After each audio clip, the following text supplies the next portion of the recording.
He said any man would be lucky to marry her, and she whispered, "Then let it be you." Caleb Whitmore meant it, as a simple kindness, a harmless sentence spoken beside a creek as summer heat. Any man who marries you will be the luckiest man in Colorado. He expected Miriam Bennett to laugh. Instead, she went very still. Then she looked at him with tears in her eyes and whispered the sentence that changed the rest of his life. Then let it be you. Colorado, 1884. The sky above Ash Hollow always seemed too large for ordinary sorrow. It stretched blue and an endless over cattle pasture, cottonwood trees, creek beds, wagon roads, and the low brown roofs of people trying to build something honest from hard land. Caleb Whitmore was 29 years old and owned a modest cattle ranch 3 miles west of town. People called it a good ranch. They did not call it an easy one. There were fences to mend every spring, cattle to move before early snow, accounts that never quite looked generous, and nights so cold in January that the walls seemed to breathe frost.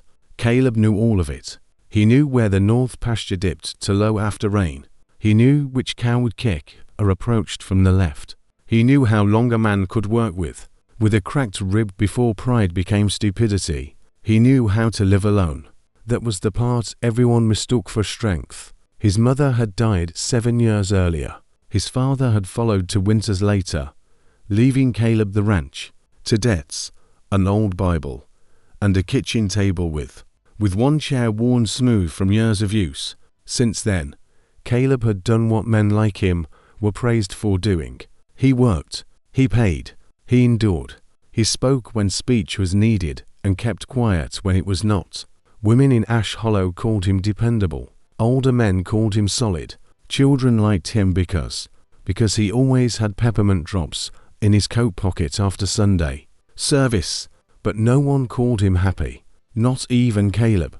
Happiness felt like a thing people spoke of when the harvest had been kind, when babies were born healthy, when the roof did not leak and the bank did not send letters. It was not something he expected as a daily companion. Then there was Miriam Bennett. The Bennett place lay east of Caleb's ranch, across a shallow creek lined with cottonwoods and wild grass. Her father, Silas Bennett, raised a small herd of dairy cows, grew potatoes, and could repair almost anything if given wire, patience, and a reason. Her mother, Edith Bennett, was gentle with people and unmerciless with dust. Miriam was their only daughter. She was 24, practical, steady, and so familiar to Caleb's life that he had failed 4 years to understand the danger of familiarity. He had known her since she was 17. He had seen her carry water, hang laundry, tend the garden, feed chickens, bake bread, stitch torn sleeves, keep her mother's pantry in order, and walk soup to old Mrs. Avery whenever the woman's knees swelled. Before rain, he had seen her at church in simple blue cotton. He had seen her at the general store counting coins carefully, while pretending not to worrying. He had seen her kneel beside a frightened child after a horse bolted through town, speaking so calmly that even the animal seemed ashamed of itself. He had seen all of that, but seeing a person often is not the same as truly seeing them. That was Caleb's great foolishness. He mistook nearness for understanding. Miriam had been part of the landscape of his life for so long that he had not recognized she was becoming its center. The summer everything changed began with a broken fence. Spring floods had pushed the creek high that year. When the water fell, it left mud in the grass and tore away 3 sections of fence between the Whitmore and Bennett properties. Caleb went down one Tuesday morning with a hammer, nails, to new rails, and the expectation of work. He found Miriam already at the creek. She had a basket of laundry beside her and her sleeves rolled above her elbows. Her brown hair was pinned at the back of her neck, but several strands had escaped and curled against her skin in the damp heat. She did not see him at first. She stood with her skirt tucked carefully away from the water, wringing a white shirt with both hands. The movement was ordinary, nothing grand, nothing meant to be admired. That was why it struck him. Miriam did ordinary things as if they mattered. Not in a dramatic way, in a faithful way. She did not rush through life waiting for something more important to begin. She made the thing in front of her important by giving it her full attention. Caleb drove a fence post into the ground and found himself watching the way sunlight moved over her hands. Then she looked up. "Morning, Caleb." He straightened to quickly. "Morning." She glanced at the broken fence. Creek took revenge again. It did. Papa says water has a longer memory than men. Caleb looked at the mud line on the cottonwoods. "Your father may be right. He usually is, which makes him difficult at supper." Caleb smiled before he could stop himself. Miriam returned to the washing, and he returned to the fence. For a while, they worked with the creek between them. She hummed under her breath, not loudly, just enough for the sound to follow the water. After a time, Caleb said, "Your mother well, better. The cough is nearly gone. And Silas, stubborn, so, healthy, more, or less." She smiled down at the shirt in her hands. Caleb drove another nail.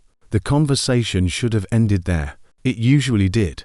But that morning, something about the heat, the water, and the sound of cottonwood leaves made silence feel less necessary. "Mrs. Avery told me you brought her stew again," Caleb said.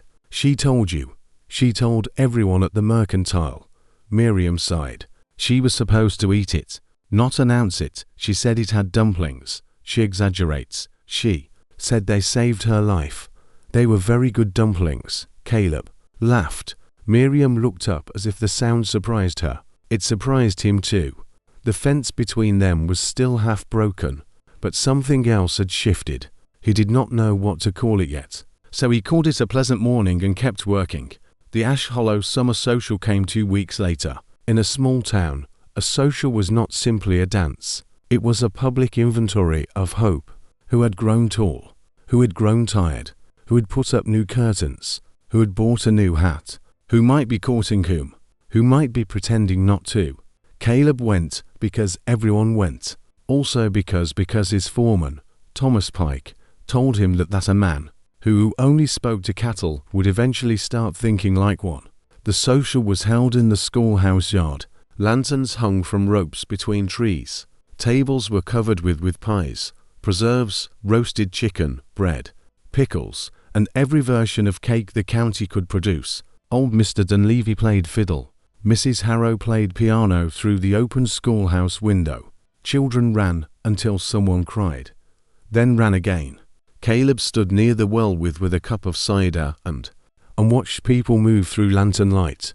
Then he saw Miriam. She wore a pale green dress he had never seen before. Not fancy, not expensive, but it changed something, or rather, it revealed something he had been too slow to understand. The dress brought out the warmth in her eyes. Her hair was pinned more carefully than usual. She was carrying a tray of biscuits to the food table, laughing at something her mother had said. 3 men asked her to dance before Caleb finished his cider. He told himself he was pleased for her. He told himself she deserved admiration. He told himself several things men tell themselves when jealousy arrives before permission. Then Widow Ellery came to stand beside him. She was 40, sharp-eyed, and far too amused. "You are staring at Silas Bennett's daughter." Caleb nearly choked on his cider. "I am not. Caleb Whitmore. I have known you since your voice cracked. Do not try to lie to me with that face." He looked straight ahead. "I was watching the crowd. The crowd appears to be wearing a green dress." Caleb set the cup down. Widow Ellery smiled. "She's a fine girl. I know that. No, I think you are only now discovering it." That was the trouble with small towns. A man could hide money trouble, grief, and a limp, but never his expression. Miriam danced twice with Nathan Cole from the feed store, once with Peter Maris, and once with a schoolteacher from the next county who had too much hair oil and not enough humility. Caleb hated the schoolteacher immediately. This was unfair. He knew it was unfair. He hated him anyway. Later, when Caleb finally asked Miriam to dance, She looked at him for one quiet second before accepting. They moved slowly beneath the lanterns. Caleb was not a graceful dancer. Miriam did not seem to mind. "You look worried," she said. "I am counting steps. That explains the expression of suffering. -1 trying. Not to injure you. I appreciate the effort." Her hand rested lightly on his shoulder. His hand rested carefully at her waist. Carefully, as if touching her without sufficient reverence might reveal him to himself. The fiddle played a gentle tune. Around them, people talked and laughed, but Caleb heard mostly the movement of Miriam's dress and the soft rhythm of her breath. "You are quiet tonight," she said. "I am quiet most nights, yes, but tonight you are quiet loudly." He looked at her. She smiled, a small knowing smile. There it was again, that feeling of being seen before he had prepared an acceptable version of himself. "I suppose I am thinking," he said. "About what?" He almost told the truth. "About you." Instead, he said, "Fences." Miriam looked toward the stars with great patience. Of course, after the dance ended, she thanked him and returned to help her mother. Caleb stood under the lanterns, feeling like a man who had discovered fire after years of sitting cold beside an unlit hearth. He walked home alone beneath a sky thick with stars. Halfway down the road, he stopped. The night insects sang in the grass. Somewhere far off, a dog barked. The world looked exactly as it had before the social, but Caleb did not. He stood there in the road and admitted to himself, with great inconvenience, that he wanted to see Miriam Bennett every day. Not sometimes, not when the creek fence broke, not when Sunday church placed them in the same room. Every day. He wanted to come home and know she was there. He wanted to hear her thoughts at supper. He wanted to make her laugh when flour marked her cheek. He wanted to grow old with the kind of woman who noticed when someone needed soup and went before being asked. The wanting frightened him. Wanting gave the world a place to hurt you. Caleb had learned that early, but the truth had already arrived. Fear could not make it untrue. In August, old Mrs. Avery took a bad fall near her stove. The whole town knew by supper because Ash Hollow news travelled faster than weather. Miriam began walking there every other day with food, bandages, and the sternness that made the old woman complain less than usual. Caleb learned her schedule by accident. At least that was what he told himself.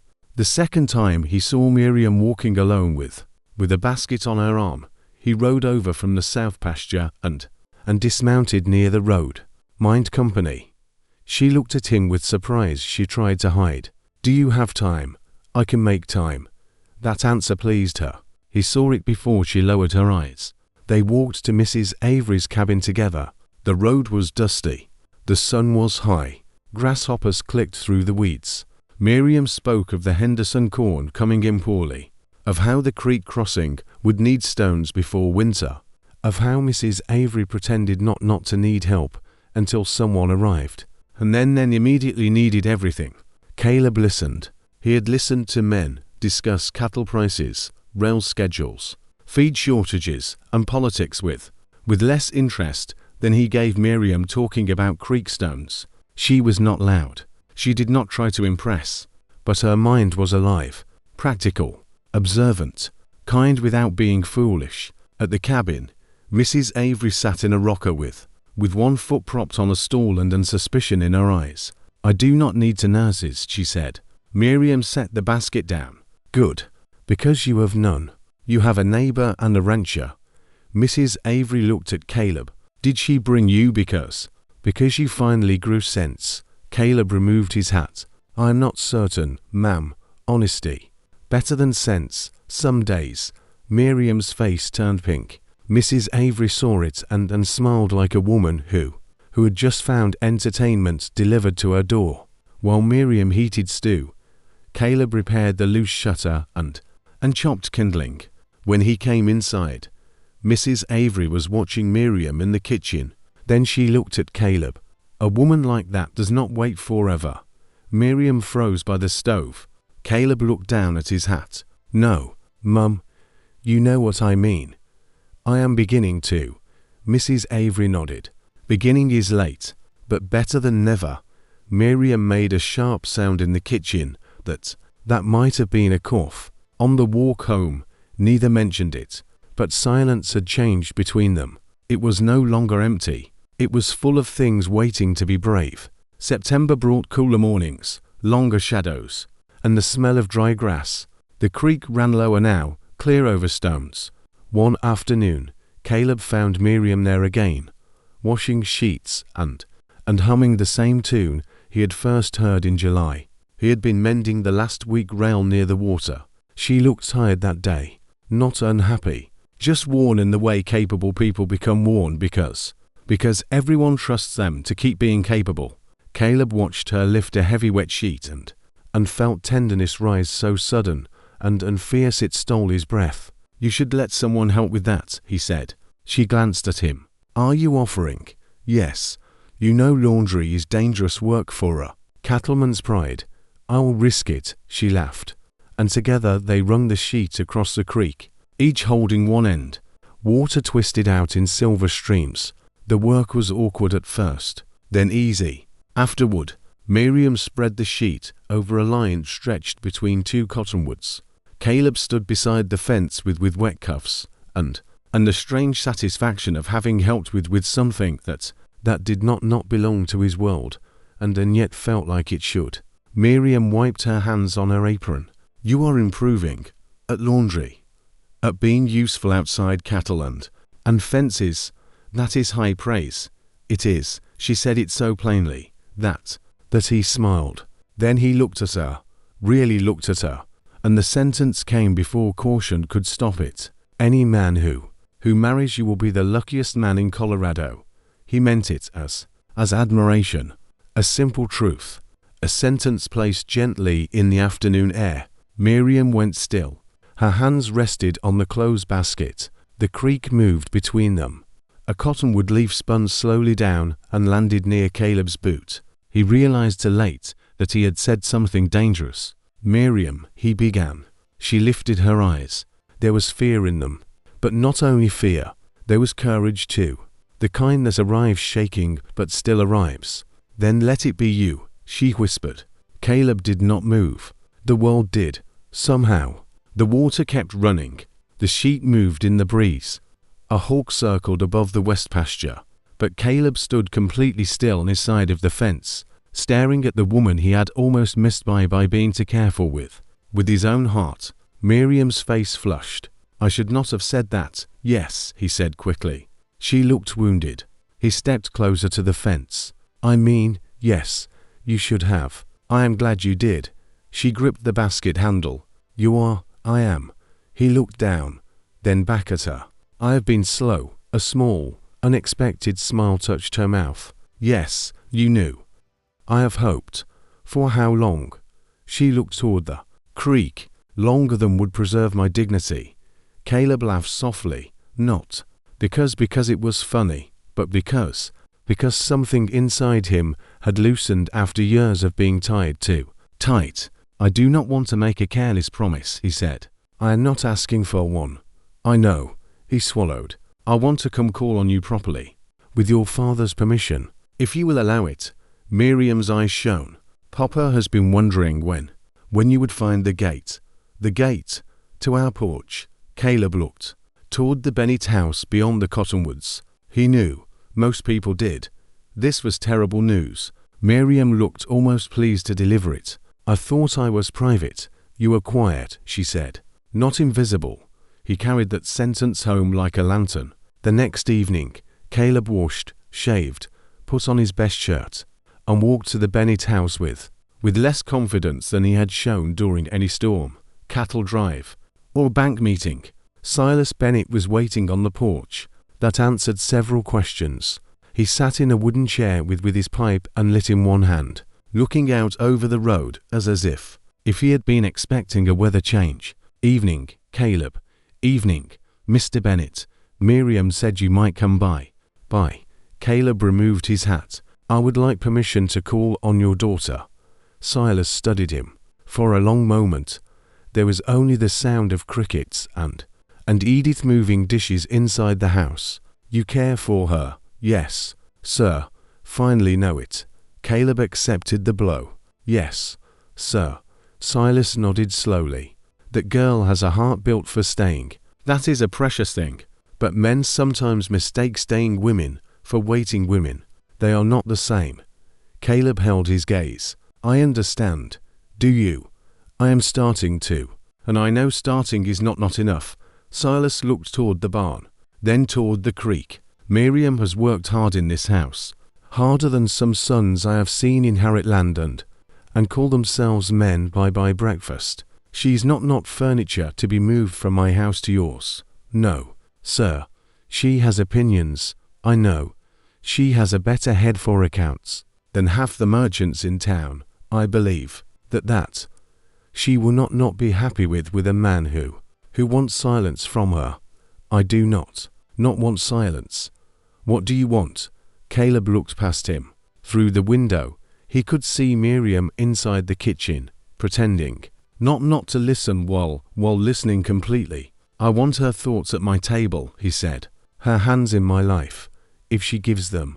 Her name beside mine, because she chooses it, not because I earned it by being nearby.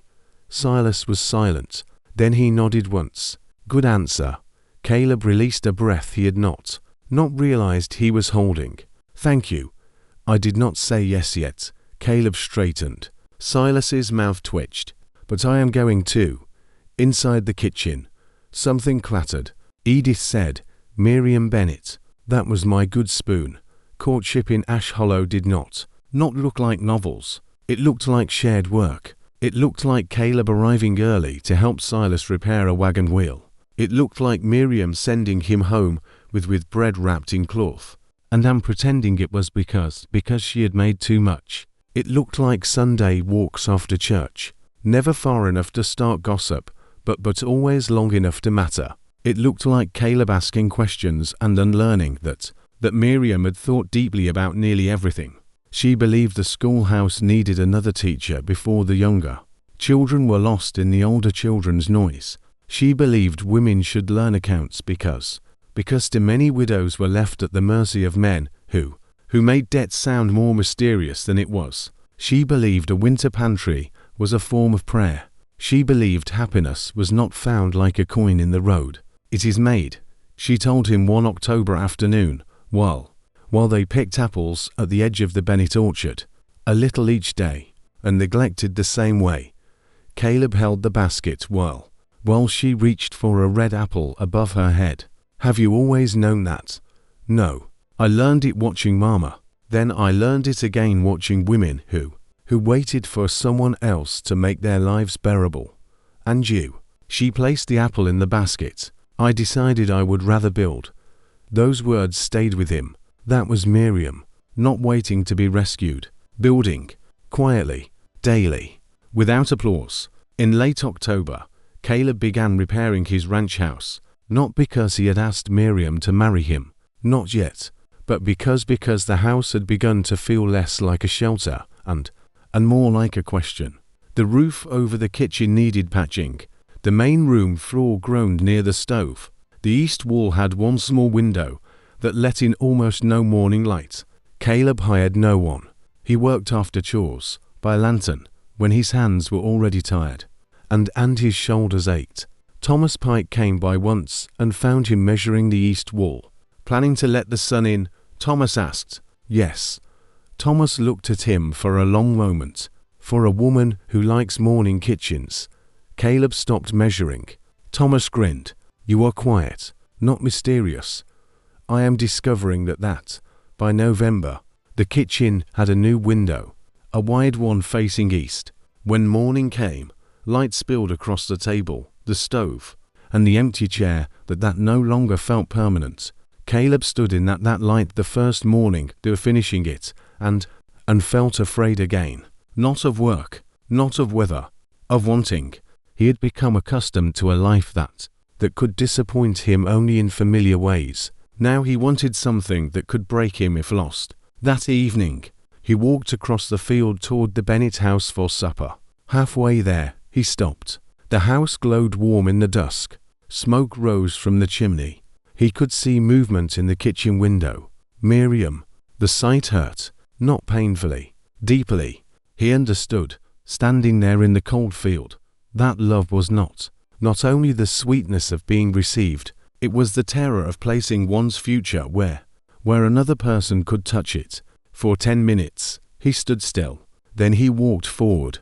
Miriam opened the door before he knocked. "You are late," she said. "The biscuits are suffering."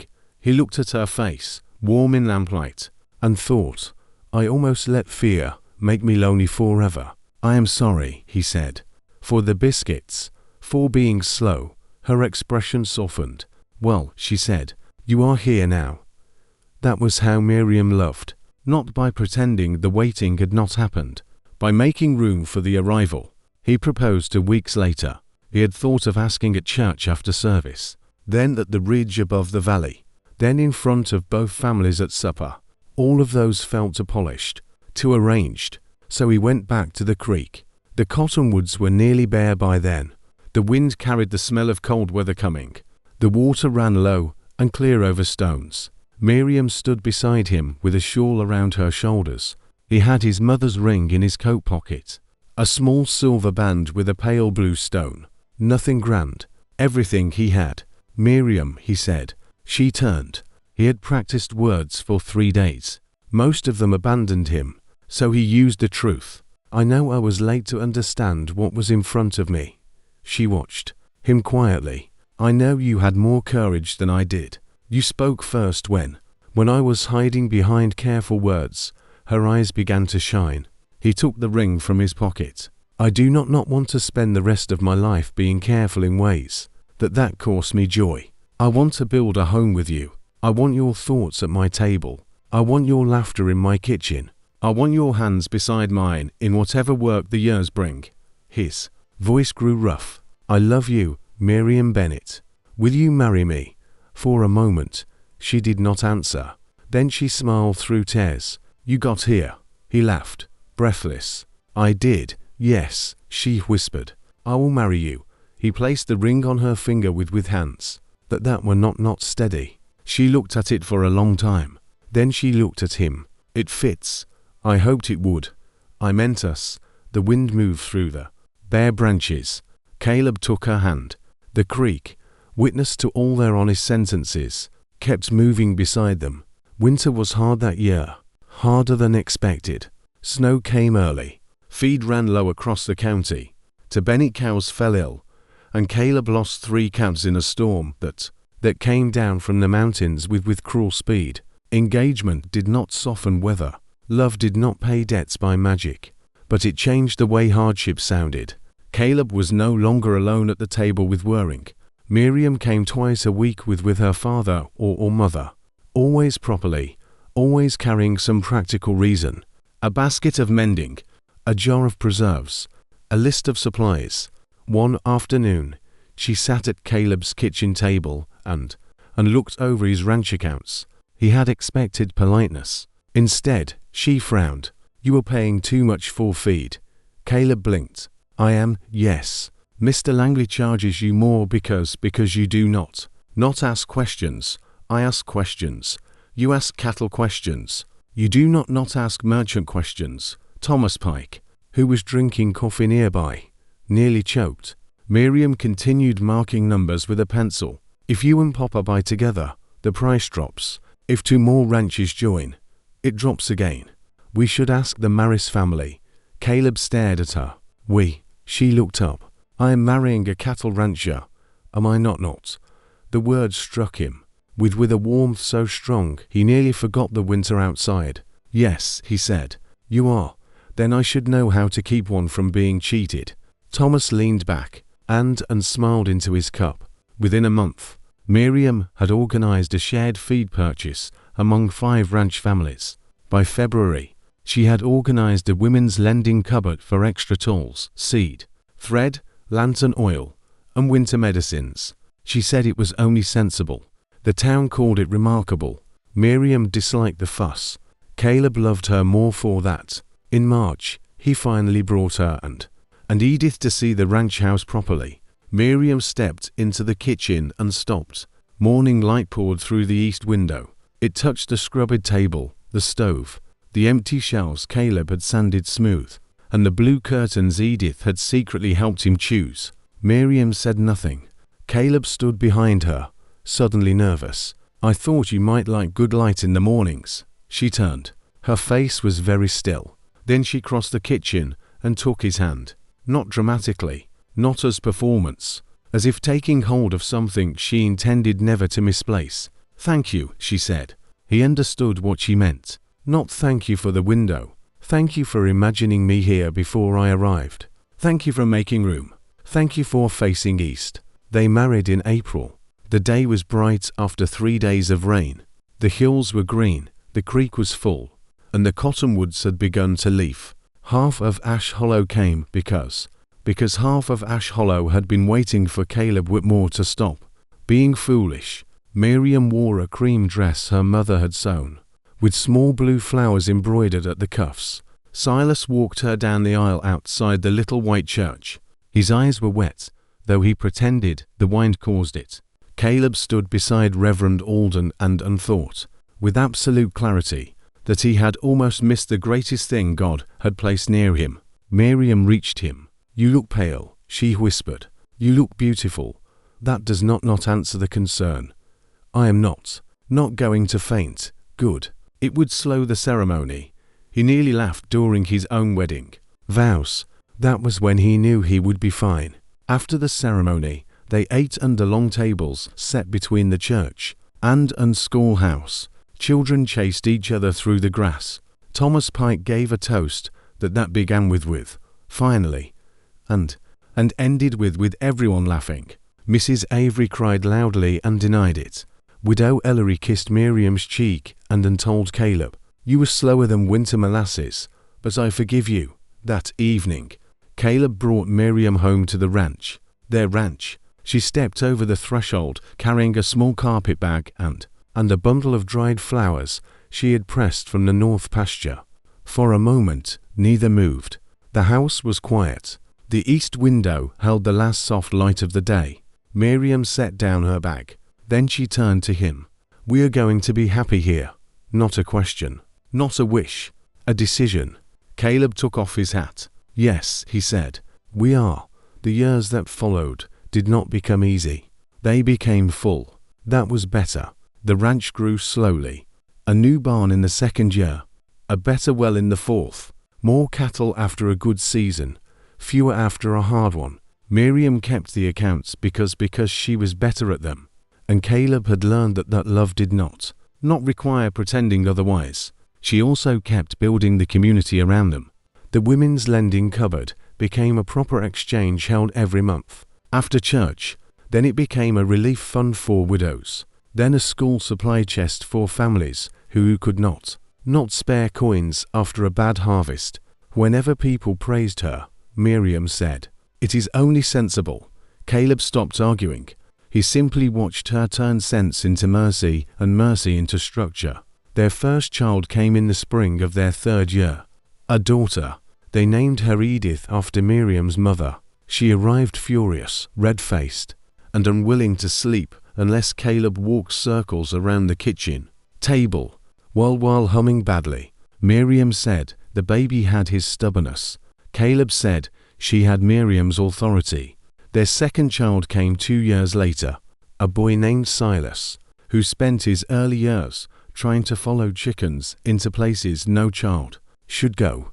The ranch house filled with sound, crying, laughter, boots, questions, wood smoke, supper, Miriam's voice.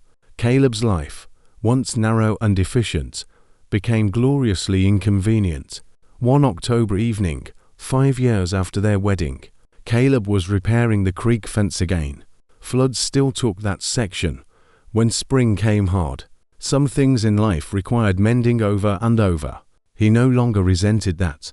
Miriam came down the slope with the children. Edith ran ahead, holding her skirts to high end and announcing that she had seen a frog the size of a biscuit. Little Silas followed at a slower, determined pace, carrying a stick he believed to be essential. Miriam walked behind them, her hair pinned loosely, a basket on her arm. sunlight gold around her shoulders. For a moment, Caleb saw her as he had seen her that first summer, then as she was now, the girl at the creek, the woman in his kitchen, the mother of his children, the keeper of accounts, the builder of good things, the person he had almost been too afraid to love. Edith demanded to climb the fence. Silas demanded whatever Edith demanded. Miriam raised an eyebrow. Your children are staging a rebellion. My children. In matters of rebellion. Yes. A negotiation followed. It involved 1 fence rail, 2 children, 3 stern warnings, and no actual obedience. Later, when the children had tired themselves into quiet, the 4 of them sat by the creek under cottonwoods turning gold. Miriam leaned her head against Caleb's shoulder. Do you remember what you said here? I have said many foolish things. Here. One wise thing. That narrows it, she smiled. You said any man who married me would be the luckiest man in Colorado. Caleb looked at the creek. I remember. I was terrified when I answered, I know, but I am glad I did. He turned toward her. So am I. She looked at their children, then at the fence, then at the fields beyond. You were right. You know, that I was lucky. No, she squeezed his hand. That we would build something. He thought of the east window. The ranch accounts spread over the table. The children asleep upstairs. The town women coming to Miriam for advice. Silas and Edith Bennett growing older, but never alone. The creek fence breaking and being mended, breaking and being mended, like a small lesson repeated by water. Yes, he said.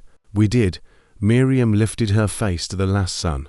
We are both lucky. Caleb smiled. That sounds like something you would say. It is practical. It is. True. The cottonwoods moved in the wind. The mountains held the last light. Ash Hollow went on being Ash Hollow. Beautiful and demanding. Filled with people building lives out of labor, weather, courage, and small daily kindnesses.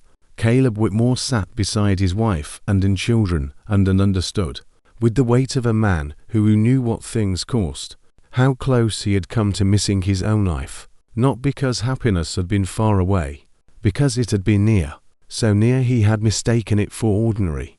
That was the mercy and danger of love. It did not always arrive with thunder. Sometimes it came carrying a basket of laundry to a creek. Sometimes it asked whether your fences had held. Sometimes it waited, quietly and bravely, until you finally looked up and saw what had been true for years. Caleb had been slow. Miriam had been brave. And because one woman answered honestly when she could have hidden her heart, and one man finally found the courage to stop hiding his, everything else followed. Not perfectly, not easily, but truly, and in a hard country, under a wide Colorado sky. True was more than enough.